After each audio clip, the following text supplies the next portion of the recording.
চন্দনপুর গ্রামে সূর্য ডোবার পর গ্রামবাসীরা ভয়ে কাঁপছিল, আর গ্রামের প্রধান রামু কাকা রাস্তায় ঘুরে ঘুরে একটাই কথা বলে যাচ্ছিল, যে যার ঘরের দরজা তাড়াতাড়ি বন্ধ করে দাও, না হলে ও এসে যাবে। কাকার কথা শুনে লোকজন তাড়াতাড়ি তাদের ঘরের দরজা বন্ধ করে দিত, কারণ গ্রামে সূর্য ডোবার পর একটা অদ্ভুত নিস্তব্ধ ছেয়ে যেত, আর ওই নিস্তব্ধতার মাঝে ঘুরত এক ইয়াতির আত্মা। ও পুরো গ্রামের রাস্তায় ঘুরে বেড়াত। যদি কেউ ওর সামনে পড়ে যেত তাহলে তাকে একটা প্রশ্ন জিজ্ঞাসা করত, তুমি কি আমার ছেলেকে কোথাও দেখেছো? যদি কেউ হ্যাঁ বলতো তাহলে ও তাকে ছেড়ে দিত, আর যদি কেউ না বলতো ও কিছু মন্ত্র পড়ে তাকে বরফের পুতুলে বদলে দিত। এই গ্রামের কিছু দূরে একটা ছোট্ট ঝুঁপড়িতে রাইস্টার নামের একজন ওর ছেলে চিন্টুর সঙ্গে থাকত।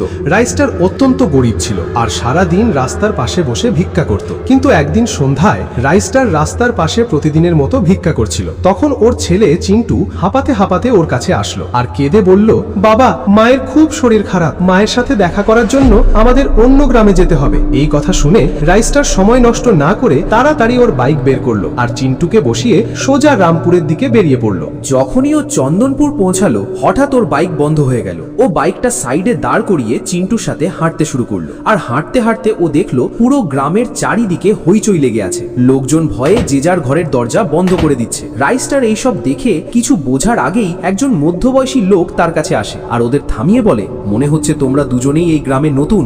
রাইস্টার বলল, হ্যাঁ কাকা, আমরা অন্য গ্রাম রামপুর যাব, কিন্তু আমাদের গাড়ি মাঝপথেই খারাপ হয়ে গেছে। তখন কাকা বলল, ছেলে, তোমরা দুজনেই এখন এই গ্রামে আটকে গেছো। এই গ্রাম একটা অভিশপ্ত। এটা শুনে চিন্টু জোরে জোরে কাঁদতে লাগলো আর বলল, দাদু, আমার মায়ের খুব শরীর খারাপ, দয়া করে আমাদের যেতে দাও। রাইস্টার ওকে বোঝালো, কিন্তু চিন্টু কারো কথা না শুনে হেঁটে হেঁটে ওখান থেকে চলে গেল। কিছুক্ষণ হাঁটার পর রাত আরো গভীর হয়ে আসে। অন্যদিকে ওই লোকটা রাইস্টারকে বলল, তাড়াতাড়ি আমার সঙ্গে ঘরের ভেতর চলো, না হলে ও চলে আসবে। রাইস্টার কোনো প্রশ্ন না করে ওনার পিছনে পিছনে ওনার ঘরে চলে গেল।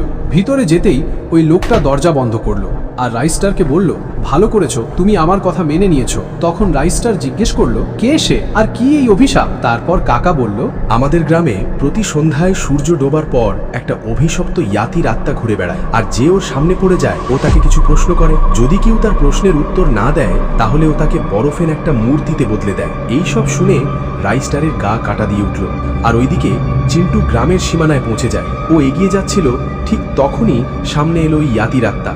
ও ধীরে ধীরে ওর কাছে এলো আর প্রশ্ন করলো, তুমি কি আমার ছেলেকে কোথাও দেখেছো? চিন্টু ভয় পেয়ে কিছু বলতে পারল না। ইয়াতি মনে করলো সে তার কথার অপমান করছে, ওই জন্যে মন্ত্র পড়ে বরফের মূর্তিতে বদলে দিল আর এক ঝটকায় মেরে দিল। তারপর কি হলো দেখার জন্য দয়া করে ভিডিওটা লাইক করুন আর চ্যানেলটাও সাবস্ক্রাইব করুন। কমেন্টে পার্ট 2 লিখতে ভুলবেন না।